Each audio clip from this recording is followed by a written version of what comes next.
considerando a inexistência de nexo causal entre a morte do paciente e a omissão do médico no caso da suspensão dos esforços terapêuticos em pacientes terminais, chamada eutanásia. Ao contrário do que ocorre na eutanásia passiva, por exemplo, a substituição de tratamento ineficaz por cuidados paliativos não determina a morte do paciente, que é iminente e inevitável. Então, essa é a distinção que pautou a decisão ao considerar a resolução constitucional e legal. E essa prática da eutanásia, defesa dos cuidados paliativos, vem mais uma vez reafirmada no Código de Ética Médica Brasileiro de 2010. Em 2012, vem a Resolução 1955, que trata especificamente das diretivas antecipadas de vontade, que, embora a Resolução de 2006 fale da suspensão do tratamento por vontade do paciente, ele não trata dos casos em que o paciente não pode exprimir sua vontade. Então, as diretivas antecipadas dizem respeito a essa possibilidade de prever o que vai acontecer no momento em que se encontrar impossibilitado de manifestar os seus desejos.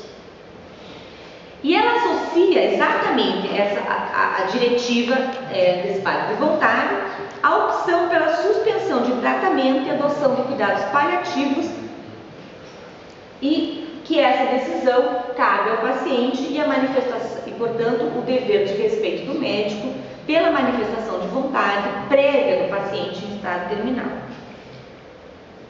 Diz o artigo 2º dessa resolução: nas decisões sobre cuidados e tratamentos de pacientes que se encontrem incapazes de comunicar-se ou de expressar de maneira livre e independente suas vontades, o médico levará em consideração suas diretivas antecipadas de vontade. A resolução do Conselho Federal de Medicina sobre as diretivas antecipadas também foi objeto de ação judicial proposta pelo Ministério Público Federal, que foi proposta agora, recentemente, em 2013. A ação pretende que seja declarada a inconstitucionalidade da resolução e que sejam suspensos os seus efeitos, proibindo ainda que o Conselho Federal de Medicina edite qualquer outra resolução sobre o tema. Em sede liminar, a Justiça Federal de Goiás indeferiu o pedido, acatando em larga medida os argumentos do Conselho Federal de Medicina. Eu vou ler rapidamente um trecho dessa decisão que me parece bem claro.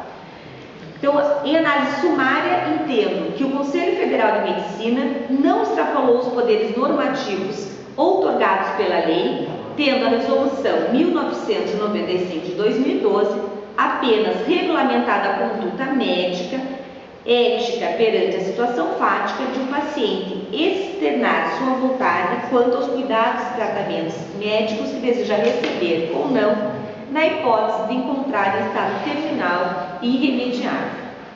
Igualmente, em exame inicial, entendo que a resolução é constitucional e se coaduna com o princípio da dignidade da pessoa humana, uma vez que assegura ao paciente em estado terminal o recebimento de cuidados paliativos sem o submeter contra sua vontade a tratamentos que prolonguem seu sofrimento e não mais tragam qualquer benefício. Então, esses são os limites em que a gente já percebe um pronunciamento do Poder Judiciário brasileiro em relação aos limites da autonomia sobre a vida e sobre o corpo, no que diz respeito aos tratamentos e às decisões no fim da vida. São as duas, a sentença da ação sobre a resolução da eutanásia e agora essa decisão liminar sobre as diretivas antecipadas de vontade nos dão uma pista de como está sendo entendida essa questão.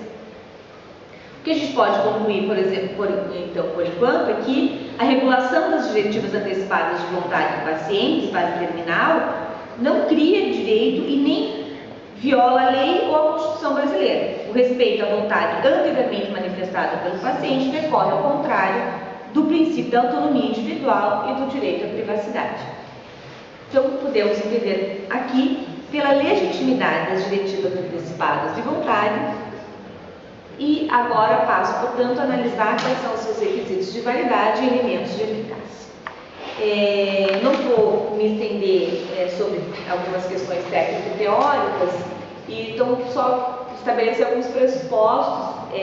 Estou trabalhando com o conceito de fato jurídico e ato jurídico do Pontes de Miranda e também com os seus planos do mundo jurídico, que se dividem em existência, validade e eficácia.